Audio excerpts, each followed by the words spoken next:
So our second presenter is Bob Henry, and Bob is the founder and principal of Robert D. Henry Architects, an award-winning spa architecture and design firm based in New York.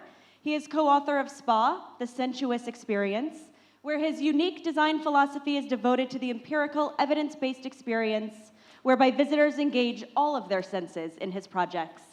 Thank you, Erica. Good afternoon, everyone. So, before I peek into the future, I'm going to give you a little history.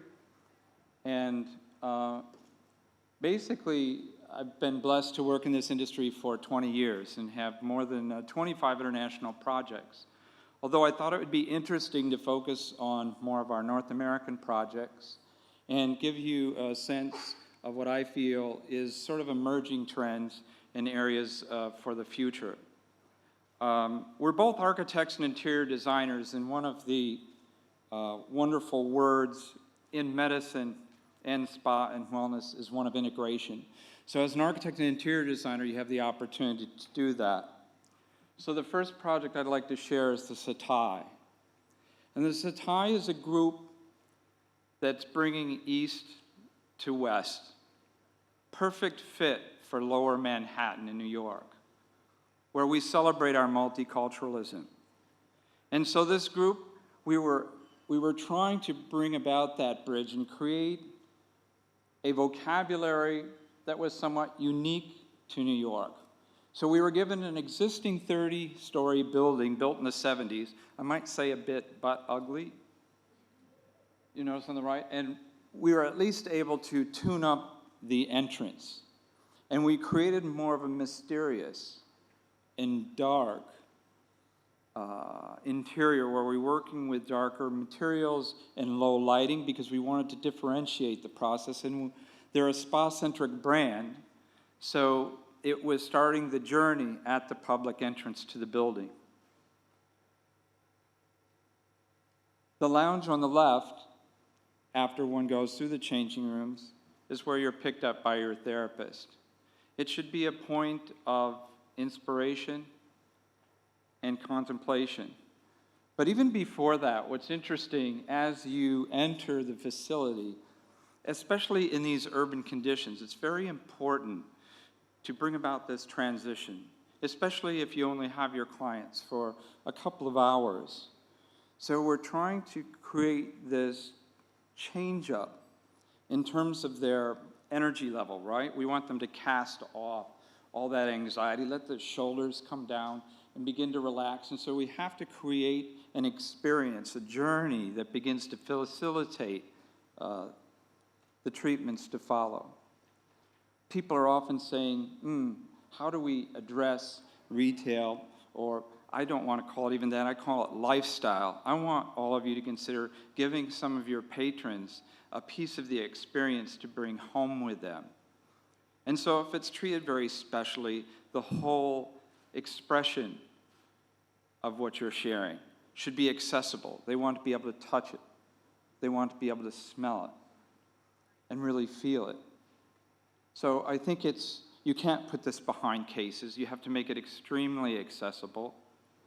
And so this is one of the lessons. And obviously, everyone knows we can make money while we sleep with retail.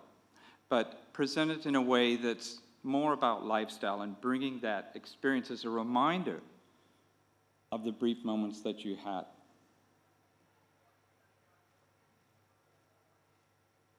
We did several couples rooms. And as was pointed out today, there's still coupledom in the US and New York City. So I want to continue and promote that. And of the 8 rooms, we did 2 couple rooms. But within those rooms, you'll notice the pocket doors. We're anticipating the future, and when it becomes more of a singular household condition and or 2 singles versus a couple wants to book a room, we're providing the flexibility. The future presents flexibility. We must address flexibility and multi-purpose our spaces whenever we can. And I just feel that the whole quality of time with, let's say, a steeping tub, where you're soaking into water up to your shoulders for 10, 15 minutes before you both get a massage. And we have to knit together these brief moments for couples, especially in this digital world. So it's that quality time that we want to create, and the ergonomic sensibility of that tub being just large enough for two people. They're forced to communicate. And after an hour massage, the shoulders come down.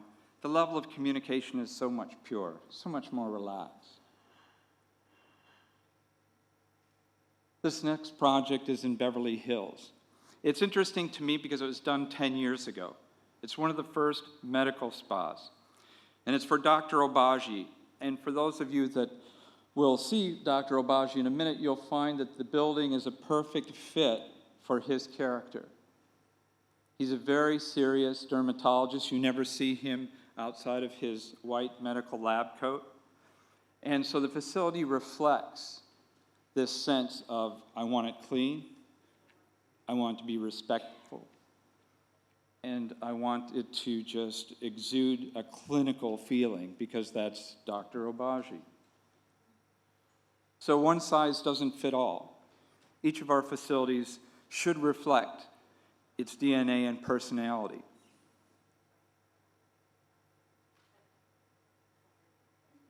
Over? Oh, wow. I know, it's a quick 5 minutes. Okay.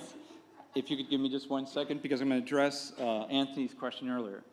This is the next round, the next generation of a medical facility done by millennials. And what's interesting is, just very quickly, they're creating a wellness garden. Why is that so important?